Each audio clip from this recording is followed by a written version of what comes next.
In this video, we're going to cover how to use the baby in the TC Electronic plugin Loudness metering family, the LM1. The advantages of the LM1 is that it doesn't take up very much screen real estate. You can see from the comparison between the LM1n, the LM2n normal size and the LM2n big display. The LM1's simpler display also makes it ideal for multi-skilled staff. Let's take a tour around the plugin window. At the core of the window are two large amber number displays. The right-hand one always displays the Program Loudness, the integrated loudness, often shortened to I, which is the average loudness for the whole program. And this is one of the two pass or fail criteria in the loudness delivery standards. Whereas the left-hand number can display one of four criteria. The default is Loudness Range, often shortened to LRA. It's a measurement that gives us an indication of the range of loudness in a program, so how much light or shade there is. Now normally a program will not be failed for having too much or not enough loudness range. Rather, it's a tool to help us to get a sense of the amount of variation in loudness within a program. The range is described in LUs, loudness units, and to avoid occasional events from affecting the overall result, the top 5% and lowest 10% of the total loudness range are excluded from the LRA measurement. For example, a single gunshot or one long passage of silence in a movie would result in a higher loudness range and so skew the result.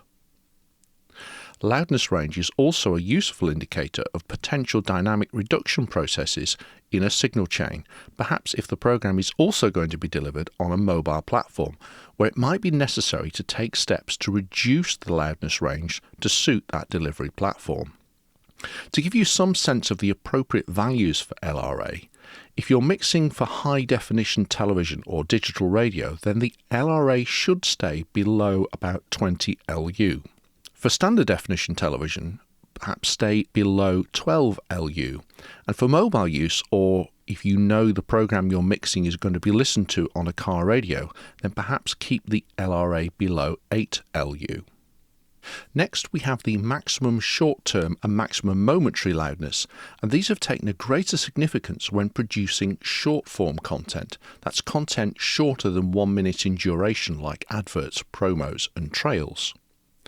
And because people were starting to look at other ways of creating adverts that had impact but still met the spec, one trick was to create an ad where the first 25 seconds or so was very quiet, and then drop in a really loud payoff line that, when averaged over the whole ad, would still hit the integrated loudness target.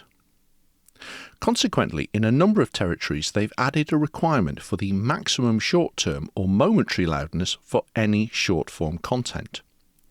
For example, the PLoud group, responsible for the EBU R128 standard, have recently published a revision to R128 for short-form content that specifies that the highest short-term loudness can go is 5 LU, or the highest that the momentary loudness can go is plus 8 LU.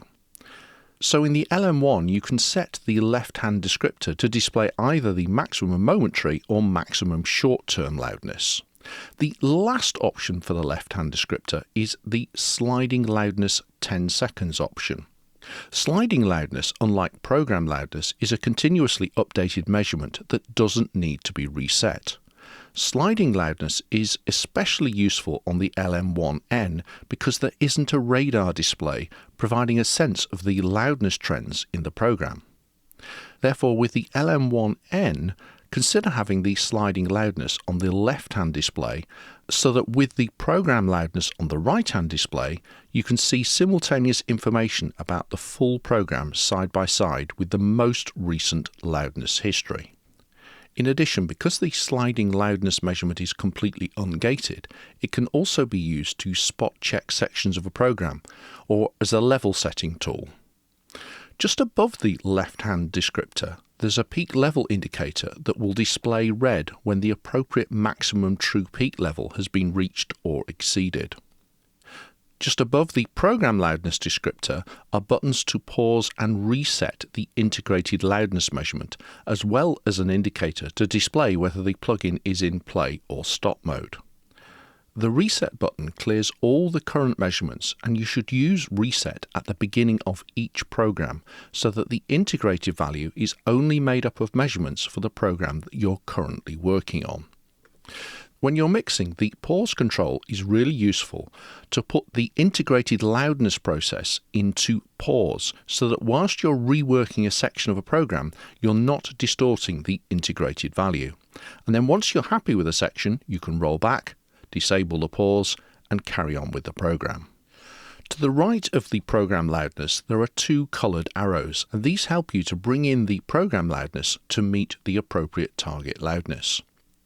When the top arrow is showing red, it's a very simple, clear way of displaying that the integrated loudness is very high and you should take steps to bring the loudness down. If the top arrow is yellow, then it's displaying that you're pretty close to the target loudness but still a little high. Similarly, if the bottom arrow is yellow, then the target loudness is a little low, but when it's red, the loudness is significantly too low and the level of the mix should be increased. Then when both arrows are green, you're bang on target. Unlike some plugins, on the LM1n there isn't a settings tab. Instead, the meter plugin is configured using presets. There are a selection of factory presets covering the main delivery standards for broadcast work, as well as presets for CD mastering, film, and mobile applications. And these presets enable you to use the LM1n for a wide range of applications beyond broadcast audio post-production. A typical example of where you can use the LM1n outside broadcast workflows is in the CD and album mastering workflow.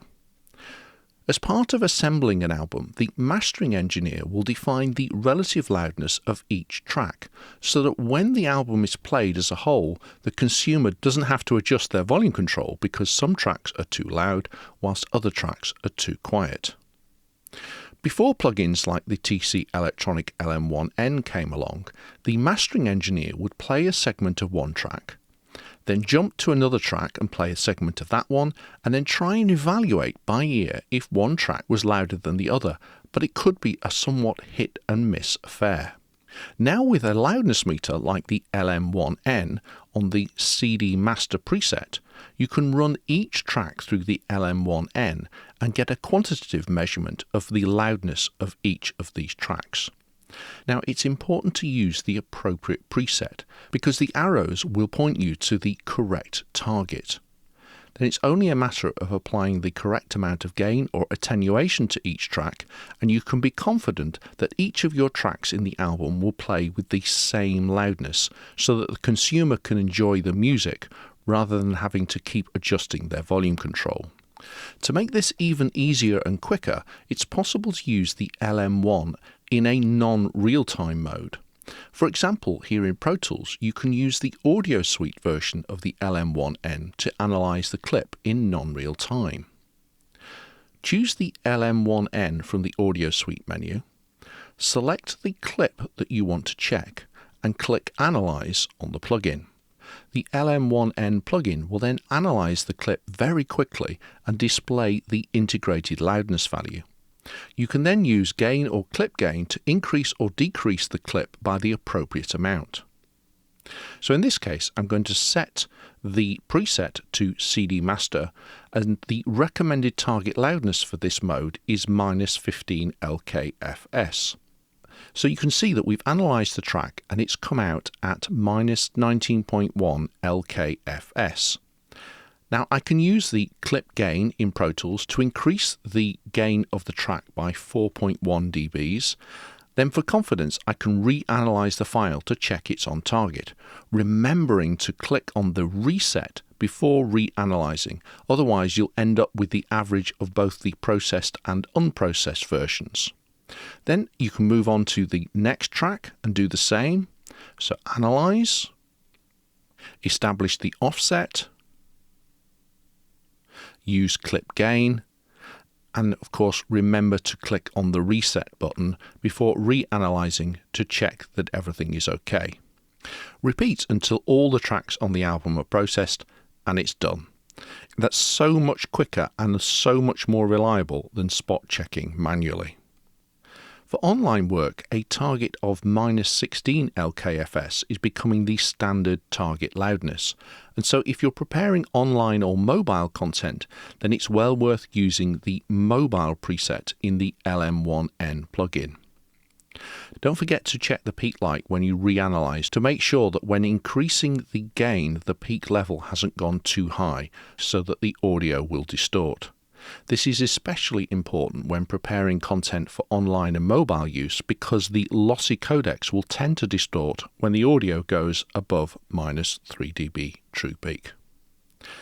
So there we go. That's a look at the TC Electronic LM1n Loudness Meter plugin.